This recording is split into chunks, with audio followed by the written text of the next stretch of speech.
na mipaka ya nguvu ya unayopewa na asili ya kwako.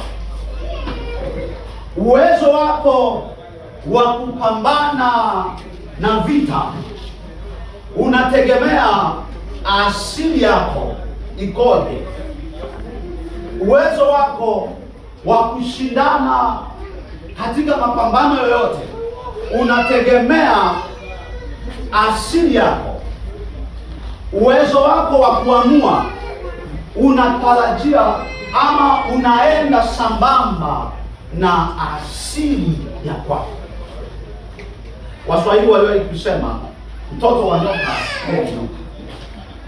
Kwa hiyo sio rahisi kwamba nyoka akafanya kama samaki.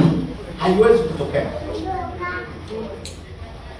haiwezi kutokea. Hata atakapojaribu kuigiza hawezi kufanikiwa, kwa sababu huyo anataka atembee kwa mabawa, atembee kwa mabawa. Atapenda kuishi kwenye maji, atapenda kuishi kwenye maji. Lakini huyu anaweza kudumbukia kwenye maji kidogo, anaweza kutoka pia nchi kavu, anaweza kupanda kwenye miti, anaweza kufanya baadhi ya mambo.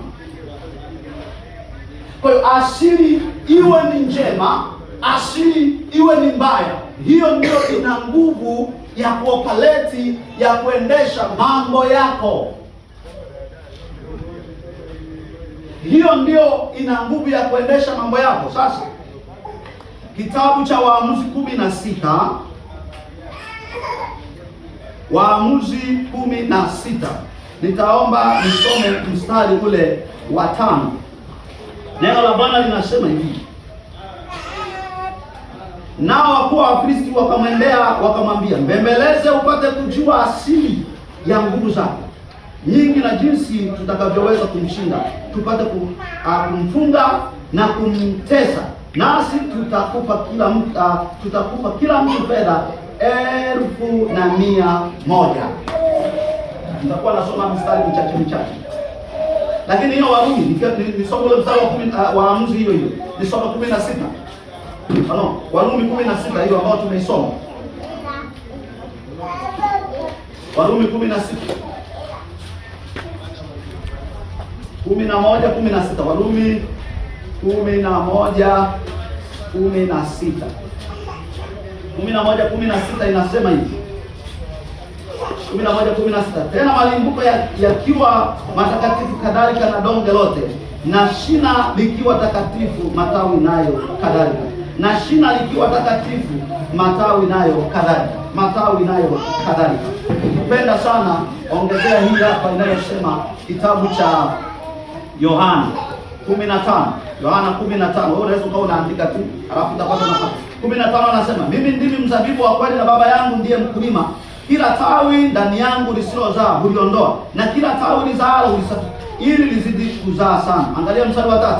Nanyi mmekwisha kuwa safi kwa sababu ile neno nilowaambia, kaeni ndani yangu nami ndani yenu, kama vile tawi lisivyoweza kuzaa peke yake lisipokaa ndani ya mzabibu. Ninyi ni matawi, akae ndani yangu nami ndani yake, huyo huzaa sana, maana pasipo mimi ninyi hamwezi kufanya neno lolote. Haya, Waamuzi 19. Waamuzi 19, nasoma mstari wa 22 na 25. 22 na 25 anasema, hapo walipokuwa wakifurahisha mioyo yao, tazama watu wa mji huo, watu mabaradhuli wakaingia nchi hiyo pande zote, wakagonga mlango, wakasema na huyo mwenyeji wa nyumba, huyo mzee, na kumwambia, leta mtu yule aliyefika nyumbani kwako ili tupate kumjua. Naye mwenye nyumba akawatokea hapo nje na kuambia, la sivyo ndugu zangu nawasihi, msifanye uovu jinsi hii, kwa kuwa mtu huyu ameingia ndani ya nyumba yangu, msifanye upumbavu huu. Tazama binti yangu yuko hapa, ni mwanawali, na asuria wake yuko hapa. Nitawaleta hapa nje sasa, nanyi watwezeni na kuwatenda hayo myaonayo kuwa ni mema, lakini mtu huyo msimtende jambo kwa upumbavu namna hii. Lakini hao watu hawakumsikiliza.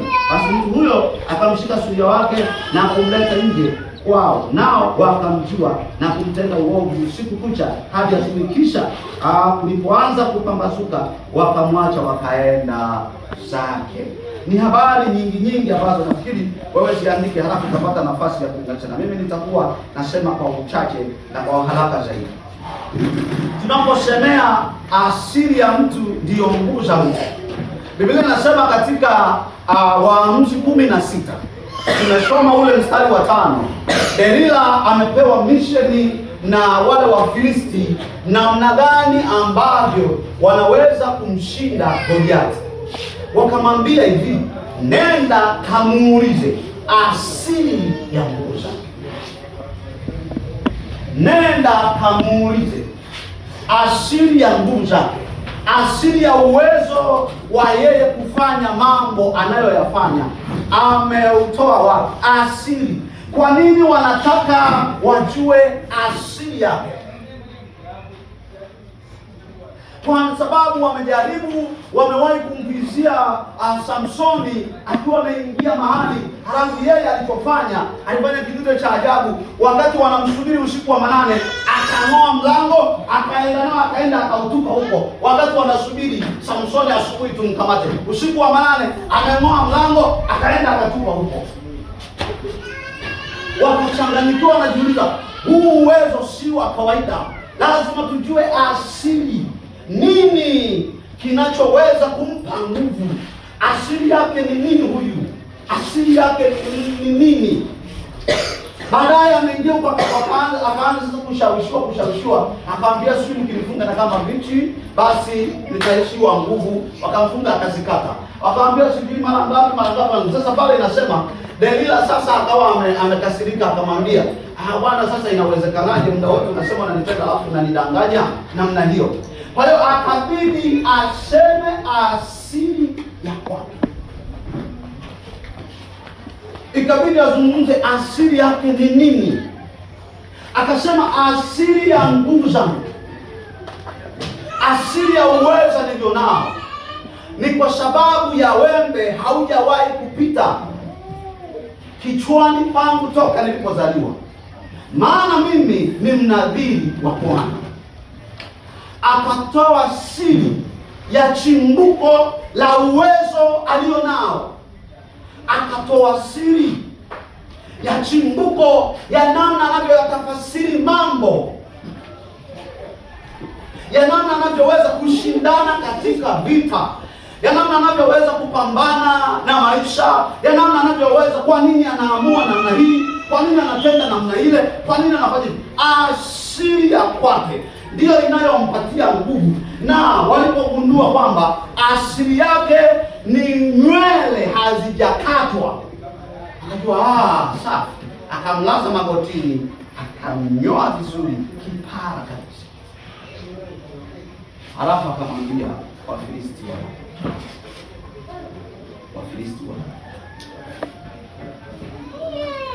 amekatwa katika asili yenye uwezo wa kumpa nguvu.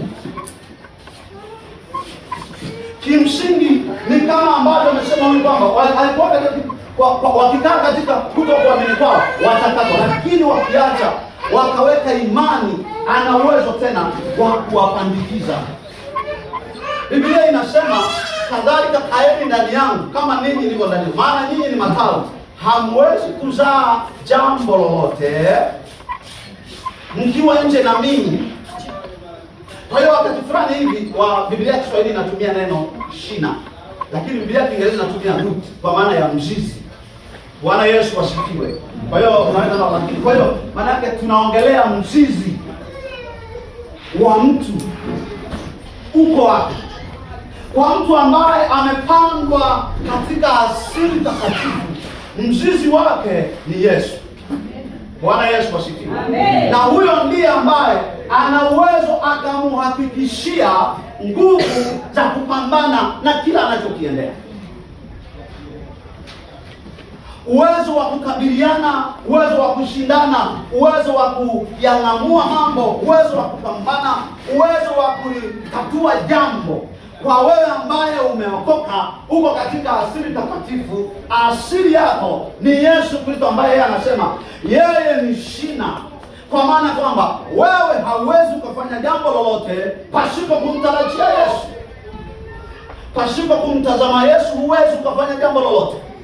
Kwa nini? Kwa sababu wewe umepandwa katika asili ya shina lililo takatifu. Biblia inasema kwenye kitabu cha Waamuzi sura ya 19 ambayo tumesoma, huyu hapa alikuwa ni mlawi. Yeye alikuwa na suria, ni mtu wa Bethlehem ya Yuda. Yule suria alipokuwa anamchukua, alikuwa ni kahaba.